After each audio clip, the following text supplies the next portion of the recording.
This is Chicago Haunts, Unsolved Mysteries. Alice Montgomery.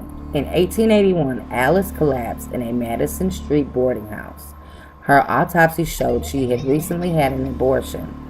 The painkillers contained too much strychnine. Only feet away from the boarding house where she stayed was the office of Dr. Thomas Neal Crane, who would later be arrested for another murder months later. Then he spent time in Joliet prison, then was hung in London for murdering abortion patients with strychnine.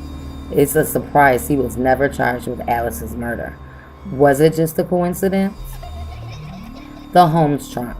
In 1897, John Badenoch, an unqualified police chief, was sued by Patrick Quinlan, who was the janitor at the famous H.H. Holmes murder castle. Quinlan had been held in custody and interrogated for 3 weeks without any real evidence against him. The real mistake was at the trial. They still had a trunk of bones, photos, and other evidence related to the Holmes case. Since then, the trunk that would be a big help in the case come up missing. The bones in that trunk could have went a long way in proving Holmes was guilty of murder in Chicago, something police were never able to do. What happened to the bag of bones? The kangaroo of Jefferson Park. In 1974, the Chicago papers broke a story that a kangaroo had been sighted in Jefferson Park. The Tribune even said that the police officer had tried to handcuff the marsupial and was kicked in return. The story became a national joke. Although cited for days, the kangaroo was never caught. No missing kangaroo was reported. Most came to think the whole story was a newspaper hoax, but the officer in question swears it was real. They had a good idea where it came from, but the chief was embarrassed and ordered the officer to say it was a joke. So where did the kangaroo go? And where did it come from? Barton Edzall. In the early hours of October 6, 1871, a wealthy merchant was found dead in the entryway of his Northside mansion. Everyone argued whether he had been shot by a burglar, killed himself, or it was an accident. On October 8th, when he was buried, all the crime scene and all the evidence was destroyed, as well as the city in the Great Chicago Fire. What happened to Mr. Barton? The Lipstick Killer. In 1946, Chicagoans were terrified by a series of brutal murders. One such murder featured a crime scene where the killer had drawn the words, "For heaven's sake, catch me before I kill more," on the wall with red lipstick. Richard Hearns, the young man that they eventually arrested, the police forced treatment of their suspect just was cold-blooded. Lying in a hospital bed after being badly injured in the chase, he was given a spinal tap without anesthesia.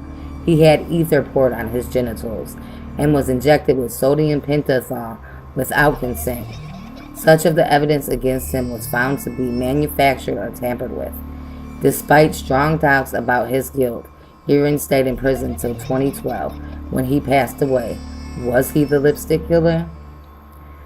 The Widow in Green. In 1906, the Tribune asked, "Does anyone know the woman in green? Who is she?"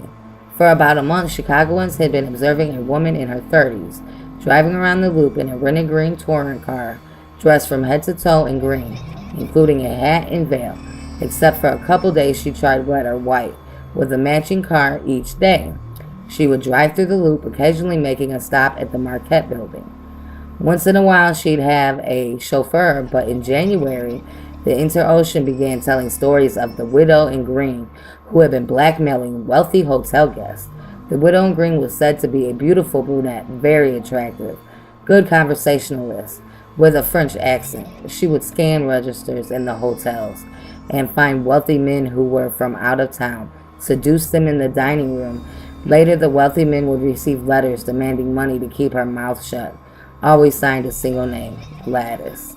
As far as I know, by that winter, Miss Gladys was off the radar. A masked supervillain terrorizes Chicago in late November of 1892. Wild rumors spread the city about a mysterious highwayman, a masked robber who rode a dark horse with a blazing red saddle, who had been terrifying the north side of Chicago. The Tribune described him as either a maniac or a desperado. Lakeview and Lincoln Park became police cities as dozens of officers were put on call to catch the crook. Then stories began to circulate that he had superpowers, and his fame wasn't limited to Chicago. This story hit papers all over the country.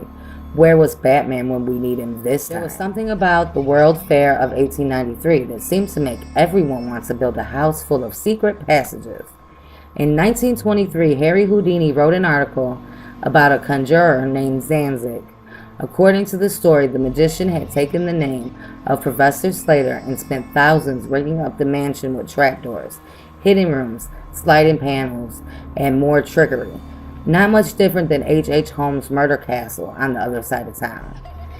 Houdini described the place as impressive. As much as Houdini hated fake psychics, he really did seem to have admired Zanzic's assumption. The most famous tale of the mansion would be when Zanzic convinced a German man that he was making contact with his late wife.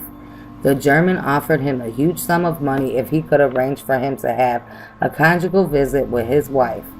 Zanzic said he certainly could and got to work, found a prostitute who looked enough like the wife, set up the seance to cloud his customer's mind, just enough to put the plan in motion. While they were waiting for the conjugation to finish, they heard the woman scream. The German had got so excited he was going to have sex with his wife one last time, he suffered a heart attack and died. They placed him in an alley, ended up having to pay police off to stay out of jail. Even Houdini wasn't sure of Zanzic's real name, and modern researchers know very little on him. There are conflicting sources on both his life and death. But if you build a house to trick people and someone dies, would you leave a paper trail? Lazarus Averbach. In early March 1908, a young man in his late teens was shot to death in the entryway of a police captain George Shippey's North Side home. Exactly what happened? Well, that is the question. We know that Averbach, who had immigrated from Russia a year before, was admitted by the maid and tried to hand the chief an envelope, later found to contain a blank sheet of paper. The chief thought he looked suspicious and grabbed him and attempted to detain him so his wife could search his pockets. They scuffled that ended in several members of the household wounded and Averbach dead on the floor. The newspapers claimed the chief survived an attempted assassination by an anarchist. In the early days of the scandal, it was known Shippey killed in self-defense at face value, but as days went on, doubts emerged. Did Averbach have a weapon? Early reports said he had a pistol and a dagger, but I doubt it. William Duval, Chicago's revolutionary soldier. Duval was probably originally buried in one of the city's first two official cemeteries, one which stood near the Water Tower site and one of which was down around 23rd Street and Lake Shore. Neither were in use for long and was likely moved to the city cemetery in the 1840s, which is where Lincoln Park stands now, then to the cemetery in Rose Hill in the 1860s. So who was this guy? A 1959 article on his gravestone stated nothing historical could be found on Duval. Some of the records may have been lost in the Great Chicago Fire, but some may still be out there waiting to be discovered. Is it possible he was a soldier that didn't make it into early records? Go ahead and let me know your thoughts on these subjects. And don't forget to subscribe and hit the like button. Thanks for watching.